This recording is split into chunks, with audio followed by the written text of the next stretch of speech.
Perfeito, André, é muito interessante, tudo claro, mas a pergunta agora é: como podem ser realizadas as imagens HDR? Bem, repara, para realizar as imagens HDR existem equipamentos específicos que conseguem dar-nos uma imagem num único disparo.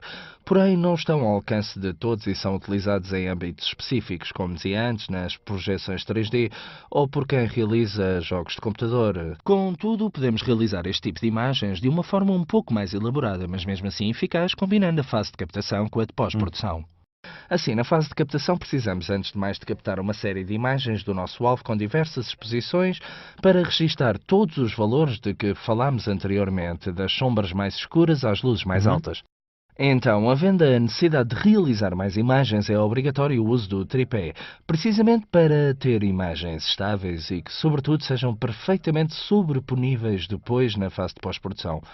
Então, utilizaremos o tripé, enquadraremos o nosso alvo e depois configuramos a máquina com o modo de exposição manual, de maneira a podermos controlar todos os parâmetros. Isto vai permitir-nos configurar o diafragma para um valor de fecho bastante alto. Por exemplo, pode ser f16. Isto para não ter entre um disparo e outro variações da profundidade de campo que gerariam depois, na fase de pós-produção, problemas de sobreposição da imagem. Deste modo, com o diafragma estável, configura-se o valor ISO na sensibilidade mais baixa possível. Isto é preciso porque vamos ter exposições com tempos muito longos e assim reduz ao mínimo o distúrbio o ruído eletrónico que de outra forma teríamos presente em algumas imagens e noutras não. Pode ser também aconselhável utilizar o disparo flexível. Repara, trago-o comigo. Por acaso? Por acaso, sim, Sim. tinha-o trazido comigo. Serve para fazer com que o equipamento fotográfico não se mova quando o disparamos. Então, ao não ter contacto com a máquina, não precisando primeiro o botão de disparo, não introduziremos vibrações numa ou noutra imagem.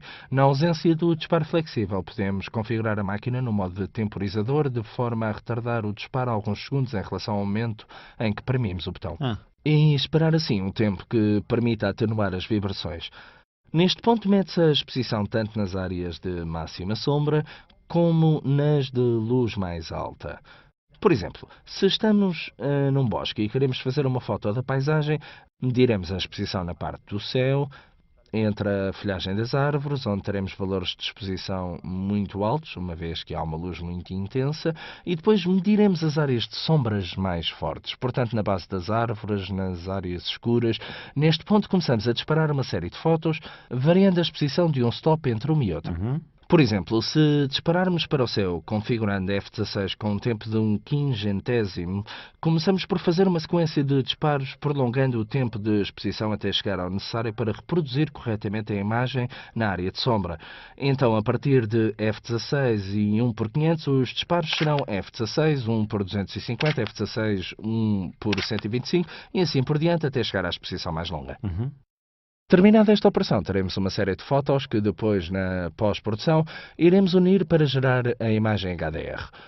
Ora, dado este procedimento de captação, considera que nem todos os alvos são apropriados para realizar um HDR. Claro que não é a técnica apropriada para fotos desportivas onde há alvos em movimento, Assim, certo. visto que entre um disparo e outro certamente mudaria de posição. Os problemas de movimentação, contudo, não se apresentam apenas na fotografia de alvos em movimento.